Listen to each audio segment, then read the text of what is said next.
जब मैं टिकट लेके आया तो 12 तारीख को टिकट अनाउंस हुई, आखिरी दिन अनाउंस हुई। तो मुझे लगा कि पहले बात तो नॉमिनेशन भरना है, थोड़ा टाइम बचा है। तो पहले ये बात थी भी कितने लोग आएंगे नॉमिनेशन में, लेकिन मैं सारी उम्र एहसानमंद रहूंगा और धन्यवाद करता हूं पूरे भवानीखेड़ा हल्के का और दीपेंद्र भाई के बड़े प्यार का कि जब मैं खरग बॉर्डर पे पहुंचा तो हजारों गाड़ियां स्वागत के लिए पहुंची वहां पे आपके आशीर्वाद से।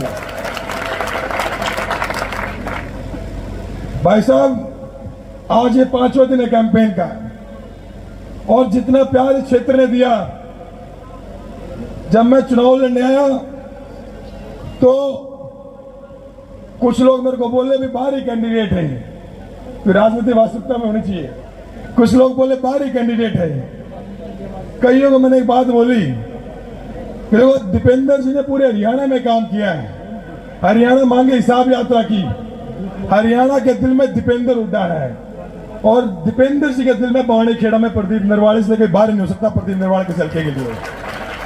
और मेरा गांव कथुरा है और मेरे गांव के पूरे हल्के में रिश्तेदारियां हैं, वहां पड़ोस से ज्यादा यहाँ भवानीखेड़ा में भाई साहब रिश्तेदारियां हल्के की। और मैं सबसे बड़ी बात ये भाई, हमारे उस संग गांव भाई साहब के गांव के एक ही गांव है, तो इनका छोटा भाई हरियाणा में किसी भी कोने में बाहर नहीं हो सकता, तो भवानीखेड़ा अपना है। भाई साहब, हमारे क्षेत्र में भवानीखेड़ा में बहुत सी समस्याएं हैं, बस सबसे बड़ी समस्या यहाँ पे पानी की। सबसे बड़ी समस्या सुंदर नहर की, वहां पानी नहीं आता है। जब बूढ़ा साहब की सरकार थी उस समय वहां पानी टेल तक आया करता, बोला पानी में काई जमीरा कर दी, पानी में अंदर सूखी पड़ी नहर। तो भाई साहब, इन लोगों की सबकी डिमांड है कि भाई हमारी सरकार आते सबसे पहले पानी मुहैया हो भवानीखेड़ा को और पानी का संघर्ष खत्म हो। जब हम भिवानी की बात करते हैं पूरे देश में, तो सबसे पहले दिमाग में बात आती है भाई सैनिक। इस भवानीखेड़ा ने, हमारे भवानीखेड़ा ने सिपाही से लेके जनरल रैंक के अफसर दिया आर्मी में।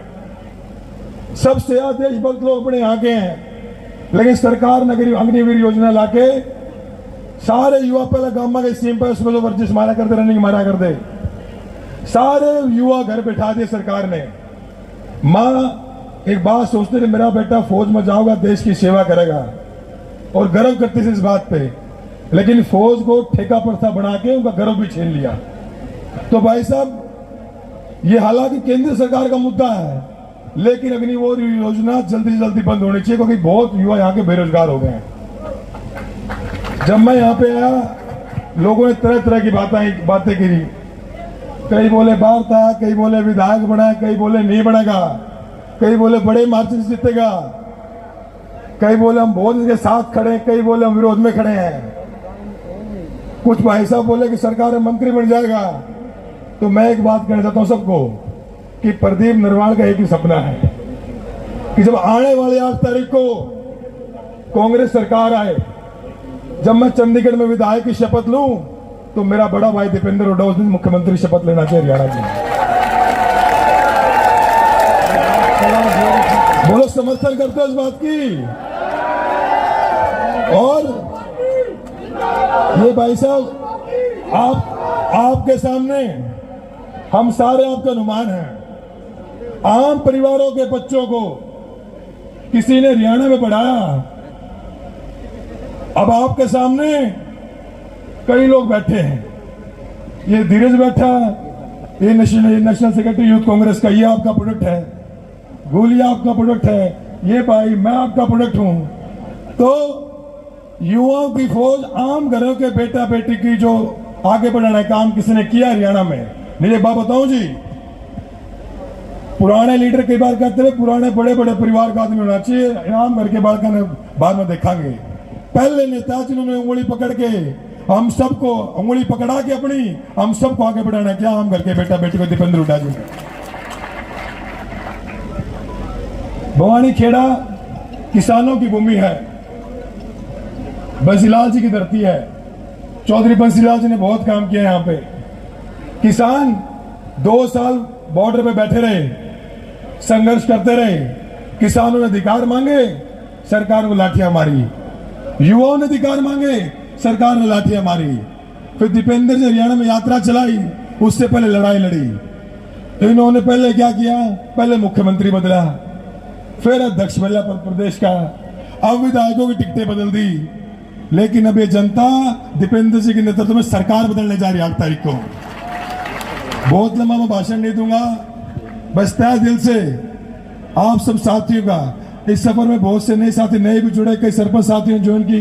भाई साहब आपके समक्ष एक बात मैं कहना चाहता हूँ, कई सरपंच साथियों ने ज्वाइन करी, कई हमारे पार्षद साथी जगदीश भाई बैठे इन्होंने ज्वाइन की, कई नए लोग इस कार्य में जुड़े और युवा लोगों ने बड़ा साथ दिया।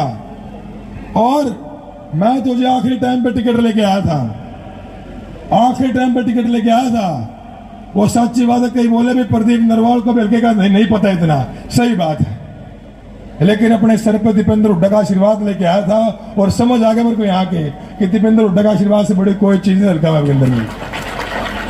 कि पहले भाषा में डर था कि भी एक कैसे आगे बढ़े, कैसे चलेंगे, नया नया हल्का था, तरह तरह की बातें थी।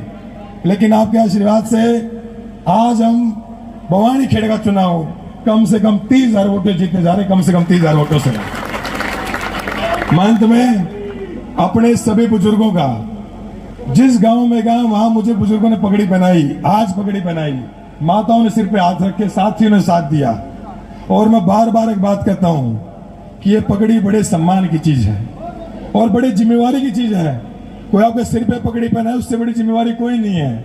भवानी खेड़ा को सिर्फ मैं एक वादा करता हूं, आपका बालक आपका सामने खड़ा है, आपका बच्चा आपके सामने खड़ा, आपका भाई आपके सामने खड़ा है, सिर्फ एक वादा करता हूं, इस पगड़ी का सम्मान कभी कम नहीं होने दूंगा कहीं भी किसी वक्त। भवानी खेड़ा को नंबर 1 भवानी खेड़ा बनाएंगे। भाई साहब यहाँ बैठे हैं, इनके गांव का हूं, अरे चिंता मत करो, आधी रात हो जा, कल ही पाछा अपना भवानी खेड़ा का नंबर आओगे, शाम में बात करने लग रहा हूँ। हालांकि इनका तो पूरा हरियाणा है, लेकिन मुझे पता बड़े भाई का आधी रात को जाके मैं कह सकता हूँ भाई साहब मेरे हल्के का काम है। तो अंत में बहुत लंबी बात ना करते हुए सभी बुजुर्गों का, माताओं का, साथियों का हाथ जोड़ के कि आप लोगों ने बहुत प्रेम दिया मुझे इतने समय में और दिल खोल के प्रेम दिया और मैं आभारी हूं आप लोगों का। और ये सारी मेरा एहसान चुका नहीं पाऊंगा, सिर्फ एक ही काम करूंगा कि भवानी खेड़ा का नाम रोशन करूंगा, भवानी खेड़ा आगे लेके जाऊंगा।